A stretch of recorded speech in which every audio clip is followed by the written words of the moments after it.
জীবনে যে কোনো চ্যালেঞ্জকে যদি বুদ্ধিমত্তার সাথে মোকাবেলা করতে হয় তাহলে তার একটা দারুণ উপায় হল স্ট্র্যাটেজিক বা কৌশলগত চিন্তাভাবনা। চলুন এই ব্যাপারটার গভীরে গিয়ে দেখি কিভাবে শুধু এই একটা দক্ষতায় আমাদের জীবনটাকে পুরোপুরি বদলে দিতে পারে। তো শুরুতে একটা প্রশ্ন, একটু ভাবুন তো, জীবনের যে খেলাটা আমরা খেলি সেটা কি চেকার্সের মতো করে খেলা হচ্ছে নাকি দাবার মতো? দেখুন, একটা হলো যা ঘটছে তার সাথে সাথে রিয়্যাক্ট করা, আর অন্যটা হলো প্রত্যেকটা চাল খুব ভেবেচিন্তে দেয়া। সত্যি বলতে আমাদের বেশিরভাগই কিন্তু জীবনের সাথে চেকার্স খেলি।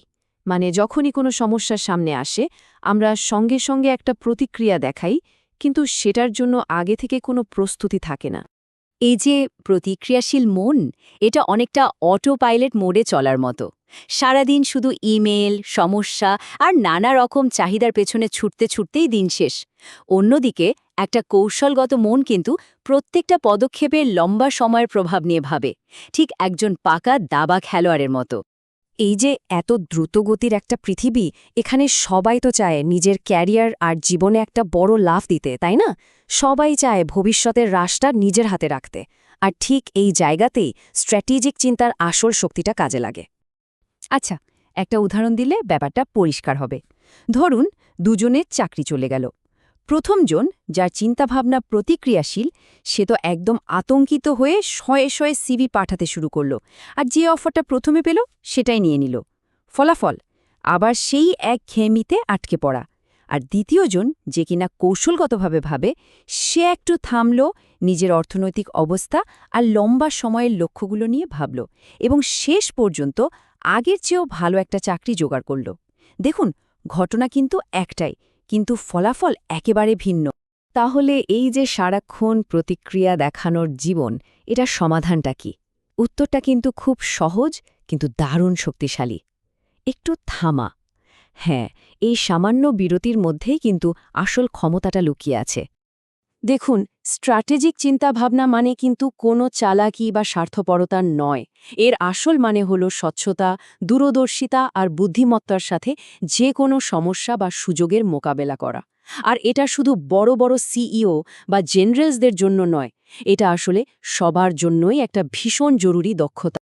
আসল কথাটা হলো, যে কোনো কাজ করার ঠিক আগে ইচ্ছাকৃতভাবে চিন্তা করার জন্য যে ছোট্ট একটা মুহূর্ত নেওয়া হয়, ঠিক সেখানেই ক্ষমতার জন্ম হয়। এই সামান্য মুহূর্তটাই কিন্তু সাধারণ আর অসাধারণের মধ্যে পার্থক্যটা গড়ে দেয়। এর জন্য একটা খুব সহজ নিয়ম মনে রাখা যায়, 3 সেকেন্ড রুল।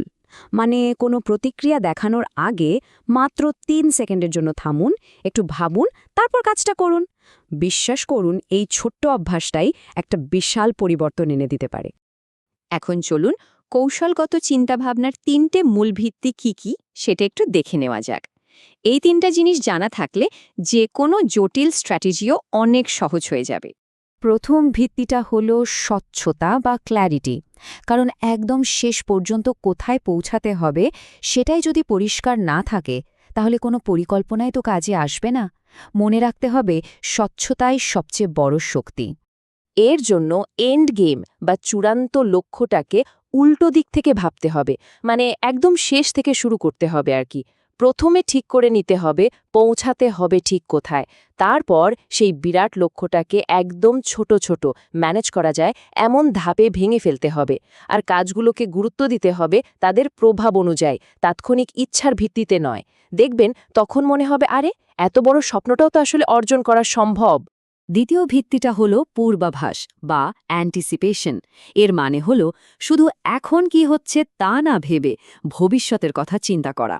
অন্তত 5টা চাল আগে থেকে ভেবে রাখা, ঠিক একজন ভালো দাবারুর মতো। পূর্বাভাস দেওয়ার জন্য কিছু দারুণ টুলস আছে কিন্তু, যেমন সিনারিও প্ল্যানিং, যেখানে সবচেয়ে ভালো, সবচেয়ে খারাপ, এমনকি একদম অপ্রত্যাশিত সব পরিস্থিতির জন্যই নিজেকে তৈরি রাখা যায়। আবার অন্যদের উদ্দেশ্য বোঝার চেষ্টা করাও একটা উপায়। অথবা ব্যবহার করা যেতে পারে 10-10-10 নিয়মটা, মানে একটা সিদ্ধান্তের প্রভাব 10 মিনিট, 10 মাস এবং 10 বছর পর কী হতে পারে সেটা নিয়ে ভাবা। এর উদ্দেশ্য কিন্তু ভবিষ্যৎকে একেবারে সঠিকভাবে বলে দেওয়া নয়, বরং যে কোনো পরিস্থিতির জন্য তৈরি থাকা। এবং আমাদের তৃতীয় আর শেষ ভিত্তি হলো কার্যকরী পদক্ষেপ বা অ্যাকশন, যার মূল আইডিয়াটা হলো লেভারেজ। এর মানে হলো খুব কম চেষ্টা, সময় বা রিসোর্স ব্যবহার করে সবচেয়ে বেশি ফলাফল অর্জন করা। সোজা কথায় শুধু কঠোর পরিশ্রম নয়, স্মার্টলি কাজ করা। আর্কিমিডিসের এই বিখ্যাত কথাটা লিভারেজের শক্তিকে কি দারুণভাবে তুলে ধরে। তিনি বলেছিলেন, আমাকে যথেষ্ট লম্বা একটা লিভার আর দাঁড়ানোর মতো একটা জায়গা দাও, আমি গোটা পৃথিবীকে নাড়িয়ে দেব। অর্থাৎ সঠিক জায়গায় সামান্য চেষ্টাই কিন্তু বিশাল পরিবর্তন আনতে পারে। চলুন তাহলে পুরো আলোচনাটা এবার একটু গুছিয়ে নেওয়া যাক। এই নতুন ধরনের চিন্তাভাবনা আসলে শুধু একটা দক্ষতা নয়, এটা জীবনের খেলার মাস্টার হয়ে ওঠার একটা চাবিকাঠি। আসল কথাটা হলো, কৌশলগত চিন্তাভাবনা শুধু ব্যবহারের জন্য একটা টুল নয়, এটা আসলে পরিচয়ের একটা বদল। এর মানে হলো, এখন আর খেলার বোর্ডের ঘুঁটি হয়ে থাকা নয়, বরং সেই খেলোয়াড় হয়ে ওঠা যে নিজেই ঘুঁটিগুলো চালায়। তাহলে সব শেষে প্রশ্নটা হলো, আজকের দিনে সেই একটা কৌশলগত পদক্ষেপ কি হতে পারে যা জীবনের পুরো খেলাটাকেই বদলে দেবে? একটু ভাবুন আর সেই পদক্ষেপটা নিন।